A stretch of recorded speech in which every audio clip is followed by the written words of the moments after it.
வாக்களிப்பதன் அவசியத்தை குறித்து வேலூர் மாவட்டத்தில் பல்வேறு விழிப்புணர்வு நிகழ்ச்சிகள் தொடர்ந்து நடத்தப்பட்டு வருகிறது. இது குறித்த செய்தி தொகுப்பை தற்போது பார்க்கலாம். ஒரு வாக்கு சிறியது போல தோன்றினாலும் அது நாட்டின் எதிர்காலத்தை தீர்மானிக்கும் சக்தியை கொண்டது. ஆகவேதான் ஒவ்வொரு குடிமகனும் தேர்தல் நாளில் தவறாமல் வாக்களித்து ஜனநாயகத்தை வலுப்படுத்த வேண்டும் என்ற நோக்கில் பல்வேறு விழிப்புணர்வு நிகழ்ச்சிகள் நடத்தப்பட்டு வருகிறது. வரும் சட்டமன்ற தேர்தலில் வேலூர் மாவட்டத்தில் 100% வாக்குப்பதிவை உறுதி செய்யும் நோக்கில் மாவட்ட நிர்வாகம் பல்வேறு ஆக்கப்பூர்வமான விழிப்புணர்வு நடவடிக்கைகளை முன்னெடுத்து வருகிறது. அதன் தொடர்ச்சியாக கல்லூரி மாணவ மாணவிகள் பங்கேற்ற வாக்காளர் விழிப்புணர்வு பேரணி நடைபெற்றது. மாவட்ட ஆட்சித்தலைவர் திருமதி சுப்புலட்சுமி இப்பேரணியை துவக்கி வைத்தார். மாவட்ட ஆட்சியர் அலுவலக வளாகத்தில் தொடங்கிய இப்பேரணி வேலூர் ஆற்காடு சாலை வழியாக சென்று புதிய பேருந்து நிலையம் அருகில் உள்ள கிரீன் சர்க்கிள் பகுதியில் நிறைவடைந்தது.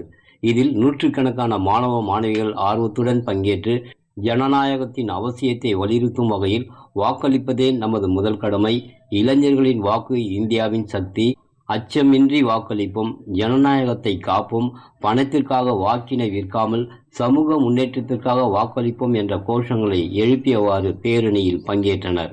பேரணியில் பங்கேற்ற முதன்முறை வாக்காளர்களான கல்லூரி மாணவர்கள் கூறும்பொழுது, நம்ம ஓட்டு நம்மளோட உரிமை. நம்ம ஓட்டு எப்பவுமே எதுக்கோசமே விற்க கூடாது. இப்ப கையில இருக்கிறத நம்ம சிந்திச்சு யாருக்கு நல்லது நம்ம நாட்டுக்கு பண்ணுவாங்களோ அவங்களுக்கு சிந்திச்சு நம்ம போடணும். அப்பதான் நம்மளும் முன்னேறும், நம்ம தமிழ்நாடு முன்னேறும். 100% நம்ம ஓட்டு போட்டே ஆகணும். ஃபர்ஸ்ட் டைம் நான் இந்த முறை ஓட்டு போட போறேன். நான் நல்ல ஒரு தலைவரை இந்த நாட்டுக்கு தேர்ந்தெடுத்து கொடுப்பேன்னு நம்புறேன்.